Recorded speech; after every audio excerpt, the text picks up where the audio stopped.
Kita bersyukur kepada Allah Subhanahu wa taala atas nikmat dan anugerah dan taufik yang Allah taala berikan kepada kita sekalian hingga pada pagi hari yang mulia ini kita hadir di majlis yang penuh berkah, majlis Al-Imam Al-Arif Billah Al-Habib Ali bin Abdul Rahman bin Abdullah bin Muhammad bin Husain Al-Habsyi. Mudah-mudahan Allah taala mengangkat derajat beliau dan Allah taala berikan keberkahan kepada guru-guru kita sekalian, wabil khusus sahabat majlis Al-Habib Ali bin Abdul Rahman Al-Habsyi, dan juga segenap para habaib, para kiai, para masyayikh, para ulama, para hadirin, para hadirat. Insyaallah Allah taala berikan berkah kepada kita sekalian di dalam ilmu yang kita dapat, diberikan taufik dapat mengamalkan, dan Allah Subhanahu wa taala jadikan kita minal ladzina yastami'una al-qaula fayattabi'una ahsana, yang mendengarkan suatu nasihat dan mengikuti nasihat tersebut dengan sebaik-baiknya. Amin ya rabbal alamin.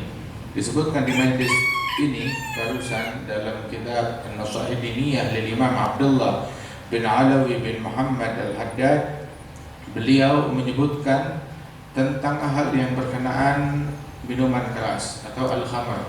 Rasulullah SAW menyebutkan di dalam hadis, al-khamru ummul khaba'ith. Minuman keras adalah induk dari segala kejahatan. Sebab manusia diberikan akal oleh Allah Ta'ala, dan akal disebut akal itu sebab dia ya'qilun nas anisyar, mengekang, mengikat manusia agar tidak terjeblos di dalam keburukan. Tetapi saat rem ini, saat tali ini, saat ikatan ini dia blong, dia hilang, maka apapun akan ditabrak oleh dia. Enggak peduli yang halal, enggak peduli yang haram. Dan akal, diberikan akal untuk mengerem seseorang dari hal-hal yang tidak baik, hal-hal yang enggak patut, hal-hal yang tidak layak. Sehingga kita diberikan akal oleh Allah Subhanahu wa taala. Manakala akal itu hilang, maka segala kejahatan enggak bakal ada yang luput dari dia. Artinya semuanya bakal dikerjain kejahatan tersebut dan keburukan tersebut. Apa yang mau kita ungkapkan tentang orang yang kehilangan akal? Dan kehilangan akal itu adalah musibah.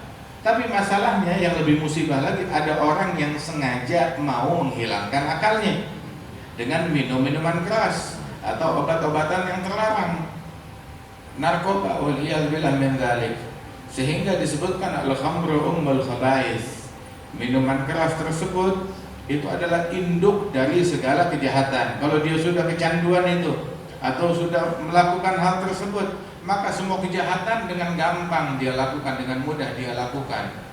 Nah, disebutkan di dalam hadis Rasulullah SAW bahwasanya mudminul khamr idza mat laqiyallah ka'abidil wathan.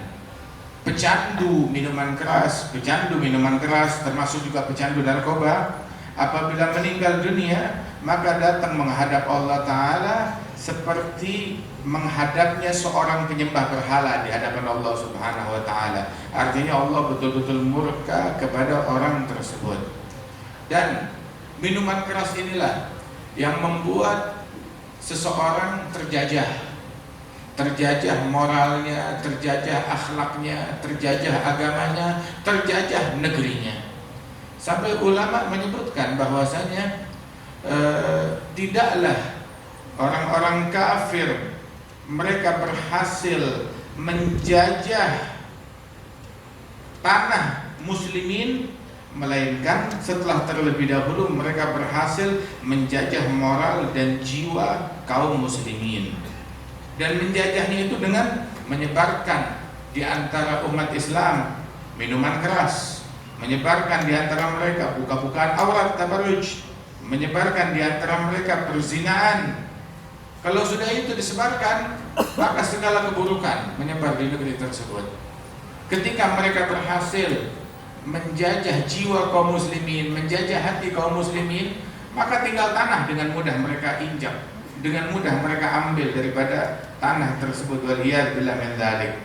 Karenanya itu ketahuilah bahwasanya seseorang yang diberikan kebaikan oleh Allah Subhanahu wa taala, maka orang yang hatinya termerdekakan dari penjajahan kufar, sehingga di dalam hatinya tidak ada mengidolakan orang-orang yang dimurkai oleh Allah Subhanahu wa taala, dan juga orang yang diberikan kebaikan oleh Allah Subhanahu wa taala, maka dia akan menjauhi daripada kemungkaran-kemungkaran yang disebarkan mereka, yang dianggap hal-hal yang bagus oleh mereka, padahal itu adalah kenistaan dan keburukan. Sehingga bayangkan saja, orang yang sudah nggak beres akalnya, bahkan keluar dari fitrah, hingga dari situ muncul yang namanya LGBT, hal yang hewan pun, binatang pun tidak melakukannya. Binatang tidak melakukan hal tersebut, tetapi manusia dengan dalih dia memiliki pemikiran yang maju, peradaban yang maju, mengerti teknologi, akan tetapi melakukan perbuatan yang lebih hina daripada binatang, lebih hina daripada hewan.